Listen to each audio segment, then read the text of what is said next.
बिस्मिल्लाहिर्रहमानिर्रहीम। तो बच्चे अब हम लोग नेक्स्ट अपना कॉन्सेप्ट देख रहे हैं बायोलॉजी आईजीसीएसई कॉन्सेप्ट्स का, विच इज़ इकोलॉजी। तो आप लोग देख रहे हो कि हर चैप्टर वही है जो पुराना है, लेकिन उसके थोड़े से हम लोग एक्स्ट्रा कॉन्सेप्ट्स पढ़े हैं साथ साथ। तो अब इकोलॉजी के हम लोग देखते हैं कि इकोलॉजी के एक्स्ट्रा कॉन्सेप्ट्स क्या हैं। तो इकोलॉजी में सबसे पहले बच्चे ह्यूमन इन्फ्लुएंसेस ऑन इकोसिस्टम, के ह्यूमंस के इन्फ्लुएंसेस क्या है ऑन द इकोसिस्टम। सबसे पहले आते हैं फूड सप्लाई पे, कि हमारी जो ह्यूमंस की पॉपुलेशन ग्रो करी है इसके लिए फूड सप्लाई के बारे में क्या सिलसिले चल रहे हैं। तो नोट आप पहले याद रखें कि modern technology has resulted in increased food production. जो मॉडर्न टेक्नोलॉजी है उसने फूड प्रोडक्शन को बहुत इंक्रीज़ कर दिया। कैसे इंक्रीज़ कर दिए? सबसे पहले agricultural machinery to use larger areas of land and efficiency. इसमें सबसे पहले क्या होता है कि आप एग्रीकल्चरल मशीनरी यूज़ कर रहे हो जिसकी वजह से लार्जर एरियाज ऑफ लैंड बड़े एफिशिएंट तरीके से यूज़ हो रहे हैं। पहले क्या होता था, एक बुल होता था, एक प्लाव होता था, उसकी मदद से सारे वो जो थे आप एरिया को हार्वेस्ट और ग्रो करता था।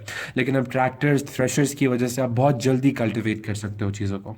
फिर chemical fertilizers to improve yields, आप केमिकल फर्टिलाइजर्स यूज़ करते हो तो वो इनफर्टाइल सॉइल को भी फर्टाइल कर देती है। फिर herbicides to reduce competition with weeds, पर आप हर्बिसाइड्स एंड इंसेक्टिसाइड्स यूज़ करते हैं। Selective breeding to improve production by plants and livestock, example cattle, fish या पोल्ट्री। आप सेलेक्टिव ब्रीडिंग करते हो, इफ़ यू रिमेंबर, ज़्यादा वुल, ज़्यादा मिल्क, ज़्यादा मीट प्रोडक्शन करने वालों को आप मेट करवाते हो ताकि ऑफस्प्रिंग के अंदर सब कुछ हो। ठीक है, इनके जो एडवांटेजेस और डिसएडवांटेजेस थे वो सारे हमने पहले देख लिए थे कि जो मॉडर्न टेक्नोलॉजी यूज़ हुई है, मशीनरी, केमिकल फर्टिलाइजर्स, हर्बिसाइड वगैरह, सिलेक्टिव ब्रीडिंग, इनके एडवांटेजेस और डिसएडवांटेजेस आगे हमने पढ़ने हैं, लेकिन वो हम लोगों ने ऑलरेडी पढ़ लिए। ठीक है, तो उनको पढ़ने की ज़रूरत नहीं है। कुछ एडिशनल क्वेश्चंस की तरफ हम लोगों ने देखना है कि वो क्या है जो इससे एग्रीकल्चर से रिलेटेड है। एफएक्यू है कि farmers grow crop plants such as wheat to provide food. Part A is state types of natural events that take place on causing widespread food shortage। बताएं कौन से ऐसे natural events हैं जो take place करते हैं जिसकी वजह से एक widespread food shortage हो जाती है। तो वो कौन कौन से हैं? नंबर 1 is drought, यानी कि ड्राई हो जाता है सब कुछ, रेंज नहीं होती। नंबर 2 flooding, जब बहुत excessive रेंज होती हैं। earthquakes हो सकते हैं, volcanic eruptions हो सकती हैं, diseases in plant हो सकते हैं। एग्जाम्पल पोटैटो ब्लाइट एक डिजीज़ है जो पोटैटो प्लांट्स को लगती है और वो मर जाते हैं। इसके अलावा जो है वो प्लेग्स हो सकते हैं, एग्जाम्पल लोकस या रैट्स वगैरह। ठीक है, रैट्स या लोकस के प्लेग्स हो सकते हैं जो पूरी की पूरी फील्ड्स को डिस्ट्रॉय कर देता है। पार्ट बी है कि increasing human population is another reason. पहले तो वो थे कि जो सारे हमने देखे, लेकिन increasing human population is another reason for food shortage. Explain how increasing human population contributes to food shortage. बताएं कि इंक्रीजिंग ह्यूमन पॉपुलेशन कैसे कंट्रीब्यूट करती है फूड शॉर्टेज की तरफ। तो ये 3 मार्क का क्वेश्चन हमारा आ चुका है। तो ये कैसे कंट्रीब्यूट करती है कि इंक्रीज जब करोगे आप population, so there will be an increased demand for food. Food की डिमांड क्या हो जाएगी? इंक्रीज हो जाएगी। And unequal global distribution of food, और जो ग्लोबल डिस्ट्रीब्यूशन है वो अनइक्वल है, यानी आप देखते हो कुछ कंट्रीज में फूड की बहुत शॉर्टेज है, कहत साली है वहाँ पे, लेकिन कुछ में बहुत ज़्यादा फरावानी से फूड है। फिर वॉर एंड पॉवर्टी, कहीं पे वॉर तो पॉवर्टी हो रही है। लिमिटेड लैंड फॉर फार्मिंग, आप देखते हो बहुत सी कंट्रीज में लैंड जो है वो फार्मिंग के लिए काबिल नहीं होती, तो limited land for farming. Cash crops are more than food crops, वहाँ पे कैश क्रॉप्स यानी कि कॉटन, शुगर केन जो आपने एक्सपोर्ट करनी है वो ज़्यादा होती हैं, फूड क्रॉप्स कम होती है, जिसकी वजह से अपनी कंट्री के फूड मिल नहीं सकता लोगों को। पुअर फार्मिंग टेक्निक्स, फिर कुछ कंट्रीज जैसे अफ्रीकन कंट्रीज ज़्यादातर वो बहुत टेक्नोलॉजी में पीछे हैं तो वो फिर पुअर फार्मिंग टेक्निक्स यूज़ करते हैं। इसके अलावा pollution, example acid rain causes crop failure. इसके अलावा एसिड रेन वगैरह जो है वो भी क्रॉप फेलियर की तरफ लीड करता है। So these are the leading causes which cause shortage of food in certain areas. Part C कह रहा है कि many farmers grow crop plants as monocultures. कह रहे हैं बहुत से फार्मर्स जो हैं वो क्रॉप प्लांट्स को मोनोकल्चर्स के तौर पे ग्रो करते हैं। मोनोकल्चर का मतलब बच्चा क्या है? देखो आप लोग जब देखते हो कि आप किसी गांव में जाओ या किसी विलेज में जाओ, आप देखते हो कि एक बहुत बड़े फील्ड्स हैं, फील्ड्स में राइस भी होंगे, वीट भी होगा, ब्रिंजल मतलब वो सब्जियां भी होंगी, बाकी सब चीज़ें साथ साथ उगी हुई होंगी, यानी कि डिफरेंट मिक्सचर ऑफ क्रॉप्स होगा वहाँ पे। लेकिन बहुत से फार्मर जो हैं वो क्रॉप प्लांट्स को ग्रो करते हैं मोनोकल्चर से। मोनो का मतलब क्या होता है? वन। कल्चर का मतलब होता है type of plant. To improve yields and efficient food of production, वो इसलिए करते हैं कि वो मिलियंस एंड मिलियंस ऑफ मतलब जो यील्ड उनकी हो एक ही टाइप ऑफ क्रॉप की। यानी कि आप देखोगे एकर्स तक वीट फैली होगी, एकर्स तक राइस प्लांट्स होंगे। इनको हम कहते हैं मोनोकल्चर्स, कि एक जगह पे सिर्फ एक टाइप ऑफ प्लांट को ग्रो करना अलाउ करना, बाकियों को वहां से हटा देना। तो कह रहे कि describe the impact of large scale monoculture on the environment. लेकिन आपके ख्याल में अगर एक जगह पे एक ही टाइप ऑफ प्लांट को ग्रो करवाया जाए, बाकियों को वहां से इरेडिकेट कर दिया जाए, तो इसके नुकसानात नहीं होंगे? तो अब हमने वो देखने। मोनोकल्चर क्या होता है कि cutting other plants and trees to grow only one type of crop. ठीक है, तो अब इसका नुकसान क्या है हमने वो देखना है। तो नुकसान इसका क्या है बच्चे, कि आप लोग एक्चुअली समझ रहे हैं कि आप क्रॉप कर रहे हो ग्रो, लेकिन आप साथ साथ क्या कर रहे हो, डिफॉरेस्टेशन कर रहे हो। जब आप डिफॉरेस्टेशन कर रहे हो तो there is a loss of variety of habitats. तो आप राइस ग्रो कर रहे हो सिर्फ वहाँ पे, वहाँ का हैबिटेट तो आपने तबाह करके रख दिया है। फिर डिस्ट्रप्शन ऑफ फूड चेन्स, जब आप वहाँ पे ट्रीज को काटोगे तो वहाँ की फूड चेन्स खराब होंगी, क्योंकि most of the food chains start from trees. फिर loss of nutrients due to disruption of nutrient cycle. फिर न्यूट्रिएंट साइकिल जैसे कार्बन साइकिल, जैसे नाइट्रोजन साइकिल, जैसे वाटर साइकिल, तीनों डिस्टर्ब हो जाएंगे, तो न्यूट्रिएंट्स भी लूज हो जाएंगे। Decrease in soil water, soil के वाटर बहुत कम हो जाता है, सॉइल इरोजन हो सकती है, एंडेंजर्ड स्पीशीज हो सकते हैं, outbreaks of diseases and paste. आप देख रहे हो पूरी जगह पे वीट है, तो अगर वीट एक को भी बीमारी लगी तो सबको लग जाएगी। ठीक है, तो ये सारे नुकसान हैं आपके मोनोकल्चर्स वगैरह के। ठीक है, तो अब एक और इसके ऊपर क्वेश्चन जो आया था वो ये है कि much of the cleared forest in South America is used as land for cattle grazing. कि जो बहुत क्लेयर्ड फॉरेस्ट यूज होते हैं, क्लेयर्ड का मतलब है कि उन ट्रीज को कट कर दिया जाता है, और वो लैंड साउथ अमेरिका में किस लिए यूज हो रही है, फॉर कैटल ग्रेजिंग। ये FAQ पास पेपर्स में आ चुके हैं। कह रहे हैं the clearing of forest for firewood and keeping large number of cattle has severe effects on the environment. कह रहे हैं फॉरेस्ट को किस लिए कट किया जा रहा है, कि उससे लकड़ी यूज की जा रही है फायरवुड के लिए, यानी उसको फ्यूल में बर्न करने के लिए यूज किया जा रहा है। जबकि कैटल किस लिए यूज हो रहे हैं, कि वो वहां पे ग्रो कर रहे हैं, वो वहां पे कैटल के जो लाइफ स्टॉक है उसको फैला रहे हैं। कह रहे हैं कि outline the effects of forest clearance and cattle farming on the atmosphere. तो बताएं एक फायरवुड के यूज करने के लिए और दूसरा कैटल के यूज करने के लिए जो आपने फॉरेस्ट क्लियर किया है, इससे क्या नुकसान होगा। तो आप देखो फायरवुड यूज कर रहे हो तो burning trees gives off carbon dioxide. तो बर्निंग ट्री से क्या होता है, कार्बन डाइऑक्साइड रिलीज होता है, जिसकी वजह से आप देखोगे कार्बन डाइऑक्साइड तो रिलीज हो रहा है, लेकिन और हम समझेंगे कि शायद फोटोसिंथेसिस ज्यादा हो रही है, लेकिन आपने ट्रीज को तो क्या कर दिया, कट डाउन, तो वो कार्बन डाइऑक्साइड किसी काम की रहेगी नहीं। तो एक तो ये कि लेस फोटोसिंथेसिस, ट्रीज नहीं है तो फोटोसिंथेसिस कम, दूसरा लेस कार्बन डाइऑक्साइड एब्जॉर्ब। जब फोटोसिंथेसिस ही नहीं हो रही तो कार्बन डाइऑक्साइड जो इतनी एक्सेसिव निकली है ये एब्जॉर्ब नहीं होगी। ठीक है, तो आप देख रहे हो कि कार्बन साइकिल में बहुत एक्सेसिव कार्बन डाइऑक्साइड आ जाएगी और पूरे का पूरा कार्बन साइकिल डिसरप्ट हो जाएगा। नेक्स्ट आप देखो cows give of methane. Cows कौन सी गैस निकालती हैं, मीथेन निकालती हैं, which if you remember it is a green house gas, it traps heat in the atmosphere. और इसकी वजह से क्या होगा कि एटमोस्फेयर में जो है वो हीट बहुत ज़्यादा हो जाएगी। इसके अलावा जब पौधे नहीं होंगे तो लेस ट्रांसपायरेशन, और ट्रांसपायरेशन की ही मदद से मोस्टली रेन फॉरेस्ट में बारिशें होती हैं, तो रिड्यूस रेनफॉल्स। और इसके अलावा अगर कैटल ओवर ग्रेजिंग करेंगी तो फिर ओवर ग्रेजिंग से क्या होगा कि वो सारा प्लांट की स्पीशीज ही खत्म हो जाएंगी, एंड डिजीज में स्प्रेड फ्रॉम कैटल, और कैटल बहुत ज़्यादा होने की वजह से डिजीजेस भी फैल सकती हैं। So these are all the negative outcomes of clearing forest for the sake of firewood and cattle. फिर एक और क्वेश्चन बच्चों जो ह्यूमन एक्टिविटी का इफेक्ट आया था इकोसिस्टम पे, वो ये था कि water entering the sewage works, जो हमारा वाटर सूवेज वर्क्स में वेस्ट मटेरियल वाले गटर्स में एंटर होता है, was tested for the presence of 2 female synthetic contraceptive hormones. आप लोगों को पता है कि जब फीमेल कॉन्ट्रासेप्टिव पिल्स यूज करती हैं तो वो उनकी यूरिनेशन में रिलीज हो जाती हैं, तो वो चली जाती हैं सारी उसके अंदर रिवर्स के अंदर चली जाती हैं। So water entering sewage works was tested for the presence of 2 female synthetic contraceptive hormones, oestrogen and progesterone. कि जब फीमेल्स उनको यूज करती हैं तो यूरिनेशन में वो रिवर्स में चली जाती हैं, तो इससे तो शायद इतना बड़ा फर्क नहीं पड़ता होगा, लेकिन इससे बहुत बड़ा फर्क पड़ता है। Describe the negative consequences of letting untreated sewage flow into the lake ecosystem. आपने इसके साथ रिलेट करके बताना। तो अब सबसे पहले देखो तो फीमेल कॉन्ट्रासेप्टिव हार्मोन्स थे, आपको पता है इनसे क्या होता है कि female contraceptive hormones actually they cause feminisation of aquatic animals, यानी उनके जेंडर पे बहुत बड़ा असर पड़ता है, यानी फिश का जेंडर चेंज हो सकता है। ठीक है, and they may cause gender change in fish, तो ये सेक्स चेंज के अंदर बहुत वो रोल प्ले करता है।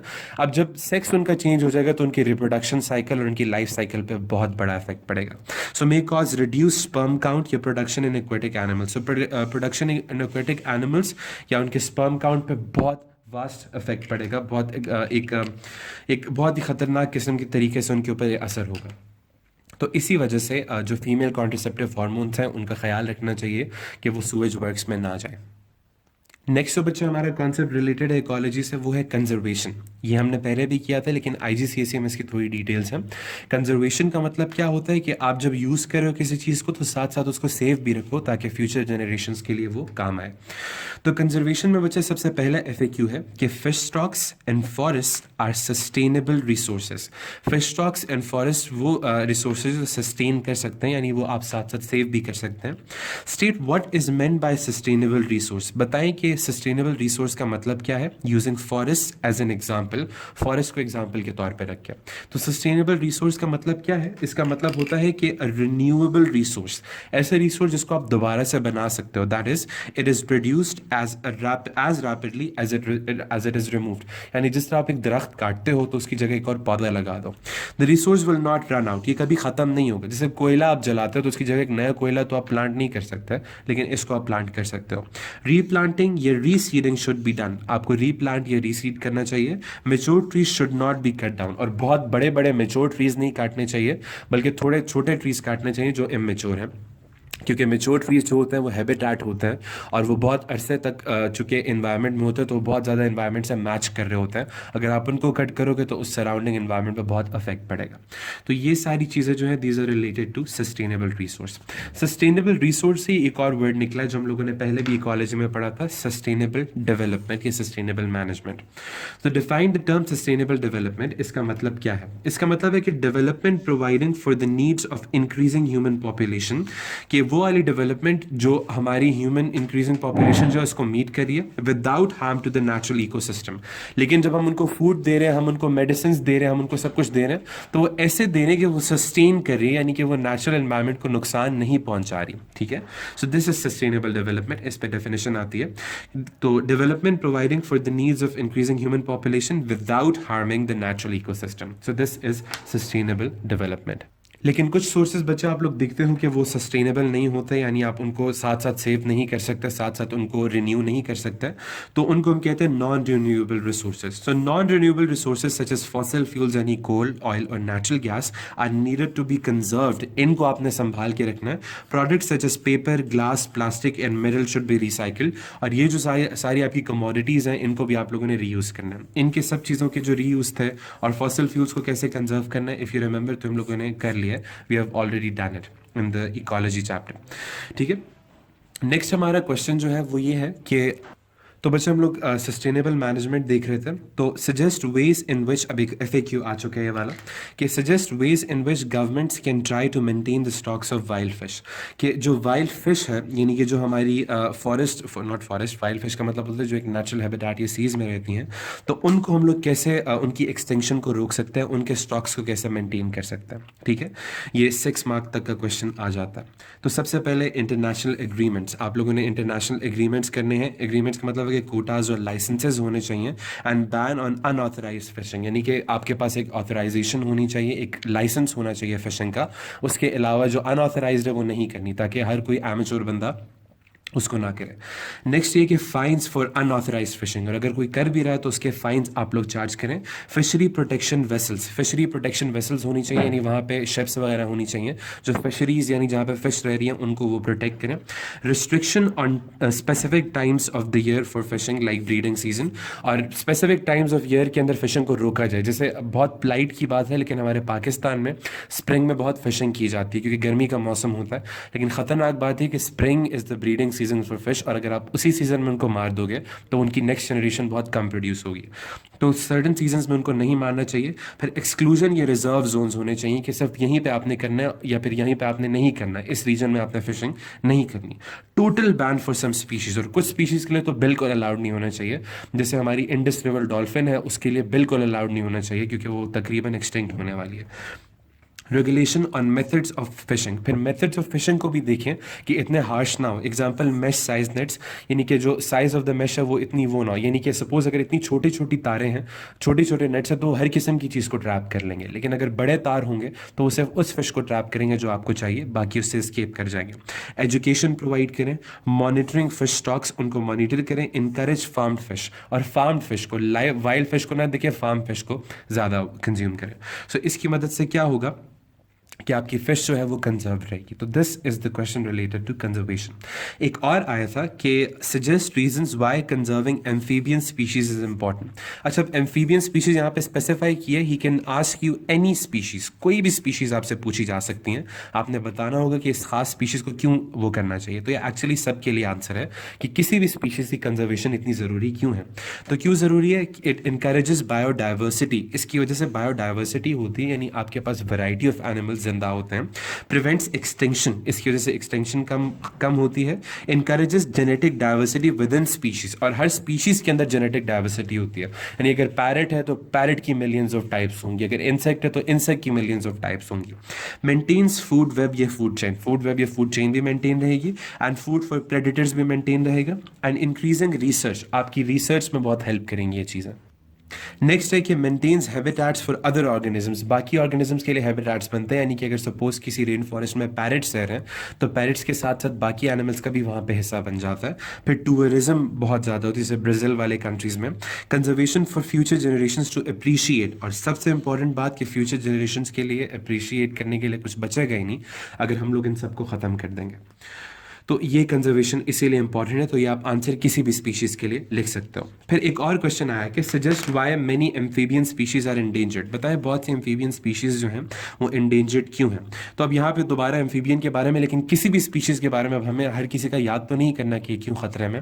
तो आप किसी के बारे में पूछे तो आपने यही आंसर लिखना है। What is the answer? कि हैबिटेट डिस्ट्रक्शन। आप किसी भी एनिमल की जो स्पीशीज खत्म हो रही है उसकी पहली वजह है कि उसका हैबिटेट डिस्ट्रॉय हो रहा है, जैसे डिफॉरेस्टेशन। फिर दूसरी वजह पोल्यूशन, एग्जाम्पल ग्लोबल वार्मिंग वगैरह, एसिड रेन वगैरह। फिर फंगल डिजीज हो जाएगी, बैक्टीरियल डिजीज हो जाएगी, या वायरल डिजीज, इनकी वजह से भी हो सकता है। फिर हंटिंग फॉर फूड या पेट ट्रेड की वजह से हो सकता है, या फिर लैक ऑफ फूड या स्टारवेशन की वजह से उनकी डेथ हो जाती है, या competition with newly introduce species, यानी उस इलाके में कोई नई स्पीशीज आ गई है तो उसकी वजह से हो सकता है, या फिर प्रेडेशन बाय इंट्रोड्यूस स्पीशीज, क्योंकि वो जो नई स्पीशीज आती है वो प्रेडेशन स्टार्ट कर जाती हैं। और रोड किल्स, रोड किल्स का मतलब है कि आप देखते हो कि आप लोग खुद भी देखते हो रोड्स पे अक्सर जो है बहुत से डॉग्स, बहुत सी कैट्स, बहुत से एनिमल्स की डेथ हुई होती है। तो road kills are the main reason for the endangered species, ठीक है, not main reason but one of the main reason. उसके बाद एक और क्वेश्चन आता है कि suggest why trees like giant quiver tree is an endangered species, कि बहुत से ट्रीज जैसे जाइंट क्विवर ट्री है वो एक एंडेंजर्ड स्पीशी क्यों है। अब यहाँ पे जाइंट क्विवर ट्री कहा गया, लेकिन किसी भी ट्री के बारे में आपसे पूछा जा सकता है। तो क्यों बहुत से ट्रीज एंडेंजर्ड हो चुके हैं, वही वजह कि डिफॉरेस्टेशन, फिर उसके बाद क्लाइमेट चेंज या ग्लोबल वार्मिंग, फिर चेंज इन लैंड यूज, आप लैंड के यूज में चेंज कर रहे हो, जैसे एग्रीकल्चर के लिए आप कट कर रहे हो उस लैंड को, फिर डेजर्टिफिकेशन भी हो जाती है, यानी वहाँ पे डेजर्ट में कन्वर्ट हो जाती है वो जगह, फिर pollution, plant hunters, increase in new grazers, यानी कि आप और वहाँ पे गोट्स वगैरह, काउस, कैटल लाते हो, फिर competition with new species, new diseases या पेस्ट, या लैक ऑफ पोलिनेशन। इन सब रीजंस की वजह से एक प्लांट की स्पीशीज एंडेंजर्ड होती है। तो ये जो रीजंस हैं ये है फॉर एन एनिमल और ये है एक प्लांट के लिए। तो आप ये किसी भी प्लांट या एनिमल के साथ फिक्स कर सकते हो। ओके बच्चे, नेक्स्ट जो हमारा कॉन्सेप्ट है लास्ट एफएक्यू है। देखिए एफएक्यूज हम ज़्यादा इसलिए करें कि ये कॉन्सेप्ट हमें पक्का दिमाग में बैठ जाए। Explain why it is important to conserve ecosystem like wetlands. तो अभी हमने देखा कि एनिमल्स को कंजर्व करना क्यों ज़रूरी है, कंजर्वेशन चूंकि हम कर रहे हैं। फिर हमने देखा प्लांट्स को कंजर्व करना क्यों ज़रूरी है। अब हम देख रहे हैं पूरे का पूरा इकोसिस्टम कंजर्व करना क्यों ज़रूरी है। जैसे एक वेटलैंड, वेटलैंड का मतलब होता है वो वाला इलाका जहाँ पे थोड़ा सा मार्शी एरियाज होते हैं, तो उनको कंजर्व करना क्यों ज़रूरी है। तो क्यों ज़रूरी है, मतलब किसी भी हैबिटेट को या किसी भी इकोसिस्टम को अगर आपसे पूछा तो आप ये आंसर लिखोगे कि सबसे पहले टू प्रिवेंट एक्सटिंक्शन, ताकि वहाँ के एनिमल्स की एक्सटिंक्शन ना हो, to maintain biodiversity, provides feeding grounds for animal, जो भी हैबिटेट होगा ज़ाहिर है उस एनिमल के लिए फीडिंग ग्राउंड प्रोवाइड करेगा। उसके बाद वही provide feeding ground, same point है। फिर प्रोवाइडिंग हैबिटेट, उनको हैबिटेट प्रोवाइड कर रहा है। Vulnerable to the effects of development, लेकिन ये बहुत से डेवलपमेंट की जो हम डेवलपमेंट कर रहे हैं उनकी ऊपर बहुत ज़्यादा वल्नरेबल हुआ है, बहुत ज़्यादा इफेक्ट हो रहा है उनकी वजह से। फ्लडिंग या नेचुरल डिजास्टर की वजह से भी हो रहा है। Nitrogen cycle, water cycle, carbon cycle इसी की वजह से चलते हैं। अगर आपने डिस्टर्ब कर दिया तो इनके ऊपर भी डिस्ट्रप्शन आएगी। प्रोवाइड्स रिसोर्सेज ऑफ फूड, ये रिसोर्सेज ऑफ फूड प्रोवाइड करता है। फिर area of tourism and education, ये वही एरिया जहाँ पे टूरिज्म और एजुकेशन होती है। और फिर एथिकल रीजंस की वजह से भी। तो ये सारे रीजंस हैं जिसकी वजह से आपको कोई भी हैबिटेट, जैसे एक वेटलैंड है या कोई रेन फॉरेस्ट है, कोई डेजर्ट है, किसी भी जगह को आपने अगर सेव करना है तो वो ये रीजंस होता है। अब बच्चे हम लोगों ने देखा था अपने इकोलॉजी वाले चैप्टर में कि हमारा जो सूएज है उसकी ट्रीटमेंट होनी चाहिए ताकि वाटर फॉर कंजम्पशन भी होना चाहिए और वहाँ पे फिर यूट्रोफिकेशन भी ना हो। तो हमने देखा था कि सूएज ट्रीटमेंट बहुत ज़रूरी है, लेकिन सूएज ट्रीटमेंट कैसे होती है ये आईजीसीएसई में इसकी थोड़ी डिटेल्स हैं। अब पहले इसके प्रोसेस को स्टार्ट करने से पहले कुछ स्टेप्स हैं वो हमें याद होने चाहिए।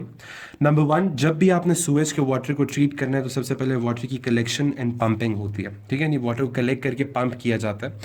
जब वो पंप हो जाता है सारा वाटर एक साइड पर, फिर आप इसकी स्क्रीनिंग करते हो। स्क्रीनिंग का मतलब क्या होता है कि उसको चेक करते हो कि इसमें क्या क्या चीज़ें पड़ी हुई हैं।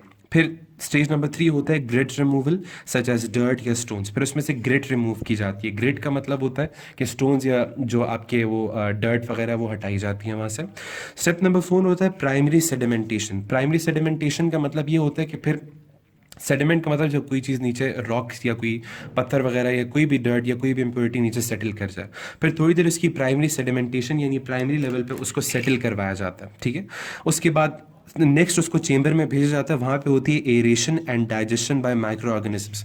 फिर आप देखो से उसमें डर्ट या वो तो नहीं होंगे, उसमें ज़्यादा वो सूएज में वेजिटेबल्स के प्रोटीन्स, कार्बोहाइड्रेट्स, सब कुछ होगा। तो अब इसकी डाइजेशन कैसे होगी, तो उसके अंदर डाली जाती है एरेशन। एरेशन का मतलब होता है एयर प्रोवाइड की जाती है with the help of N oxygen pump. और डाइजेशन बाय माइक्रो ऑर्गेनिजम्स, तो इसमें डाले जाते हैं माइक्रो ऑर्गेनिजम्स स्टेज 5 में। और ऑक्सीजन पंप की जाती है जिसकी मदद से क्या होता है कि माइक्रो ऑर्गेनिजम्स उस जो उसके अंदर प्रोटीन्स और बाकी इंप्योरिटीज़ हैं उनको खा जाता है।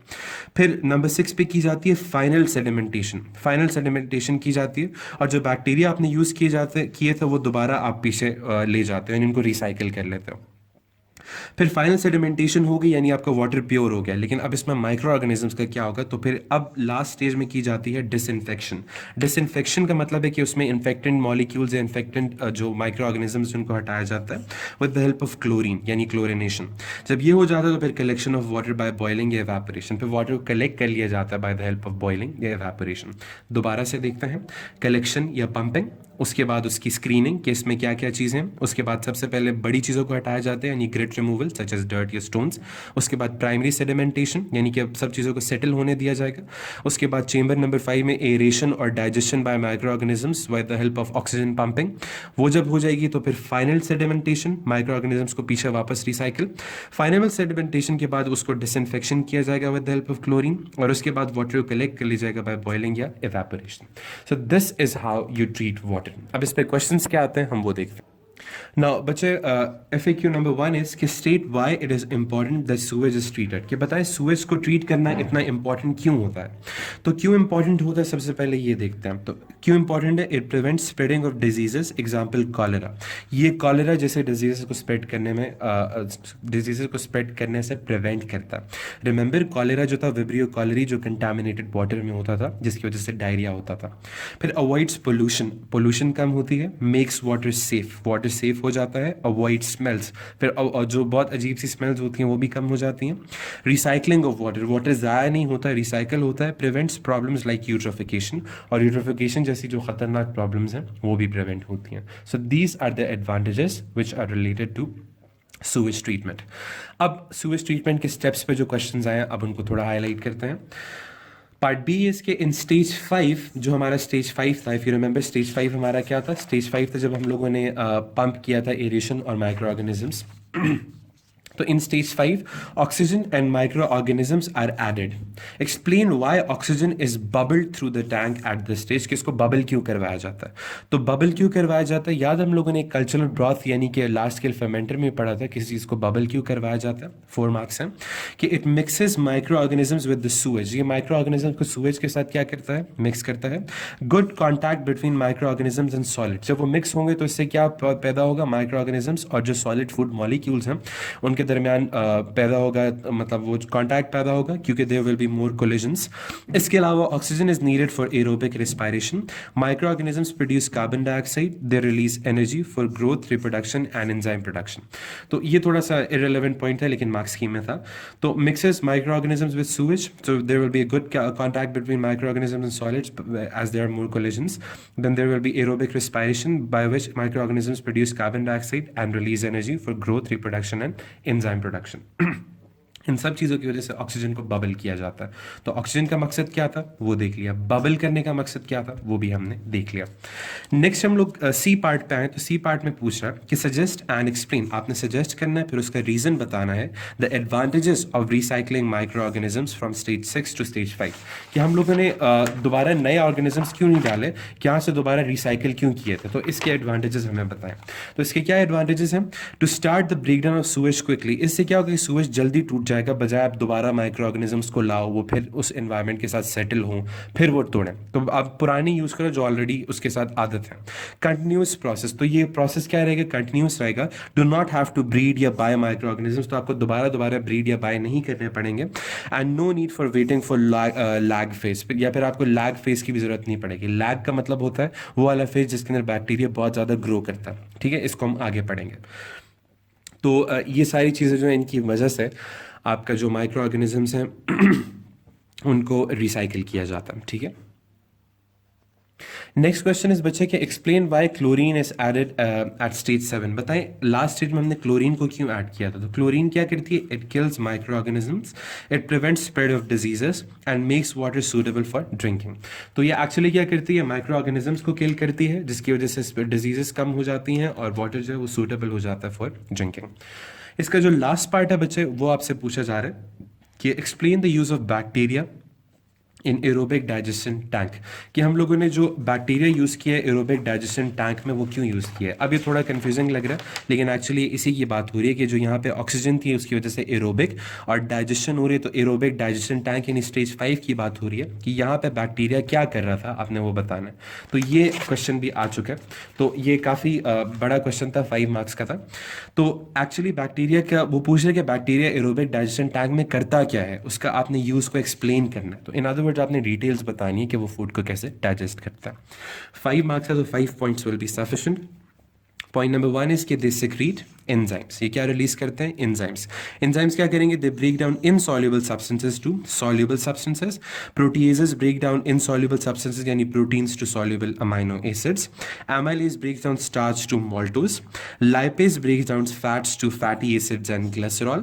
Bacteria then respire on these products using oxygen and releasing carbon dioxide. यानी वही प्रोसेस जो हमने पहले पढ़े वो आपसे पूछे जा रहे हैं। तो यहाँ तक थी हमारी सूवेज ट्रीटमेंट और उससे रिलेटेड यही क्वेश्चन एमसीक्यूज आता है। नेक्स्ट कॉन्सेप्ट जो बचा हमारा है वो है related to non biodegradable plastic. हम लोगों ने पहले भी कॉन्सेप्ट थोड़ा सा टच किया था कि बायोडिग्रेडेबल का मतलब क्या है, बायो मीन्स लाइफ, डिग्रेड का मतलब है breaking down something. Non biodegradable यानी कि वो चीज़ जिसको लाइफ ब्रेक डाउन नहीं कर सकती यानी जिसको सॉइल ब्रेक डाउन नहीं कर सकती। तो ऐसी प्लास्टिक जो कॉमन जैसे प्लास्टिक बॉटल होती है वो ब्रेक डाउन नहीं हो सकती। तो इसके नुकसान क्या हैं। So FAQ is कि outline the effects of non-biodegradable plastics on the environment। बताएं कि हमारे environment पे non-biodegradable plastic का क्या इफेक्ट होता है। 3 मार्क्स हैं तो 3 मार्क्स के लिए आप लोगों ने सिर्फ 3 पॉइंट्स लिखना है। तो क्या नुकसान होगा, सबसे पहले ये कि इट इंक्रीजेज लैंडफिल साइट्स या रबिश हीप्स। ये लैंडफिल साइट्स या रबिश हीप्स को ज़्यादा कर देगा। It can not be digested by bacteria and it can entangle या सफोकेट एनिमल्स। आप लोग ज़रा अगर नेचुरल जोग्राफिक देखते हो तो आप लोग देखते हो कि वहाँ पे बहुत से सी टर्टल्स होते हैं, बहुत सी वेल्स होती हैं, उनकी डेड बॉडीज़ के अंदर आपको फिश नेट्स या प्लास्टिक बॉटल्स एक्चुअली मिलती हैं, वही डेथ के कॉज होती हैं। तो वो इंटैंगल या सफोकेट करती हैं एनिमल्स को। They block light for leaves for photosynthesis, और अगर किसी प्लांट पे आ जाए तो उसके फोटोसिंथेसिस के लिए उसके लीव्स को ब्लॉक कर देती हैं। They release toxins and poisons, plastic जो है बहुत से टॉक्सिन्स रिलीज करती है। लार्ज पीसेस ऑफ प्लास्टिक में block flow of water in rivers, और बड़े बड़े जो पीसेस हैं प्लास्टिक के वो रिवर के अंदर जो है वाटर फ्लो भी बंद कर सकते हैं। बल्कि आप लोग ये देखते भी होंगे कि बहुत सी जगहों पे जो है वाटर फ्लो प्लास्टिक की वजह से, प्लास्टिक शॉपर्स की वजह से बंद होता है। Reduce concentration of dissolve oxygen, oxygen की डिजॉल्व करने की जो ताकत है वो बहुत कम हो जाती है। हैबिटेट डिस्ट्रक्शन जिसकी वजह से, and they can not be decompose, ये डिकम्पोज नहीं हो सकता। तो these are the negative consequences of using plastic.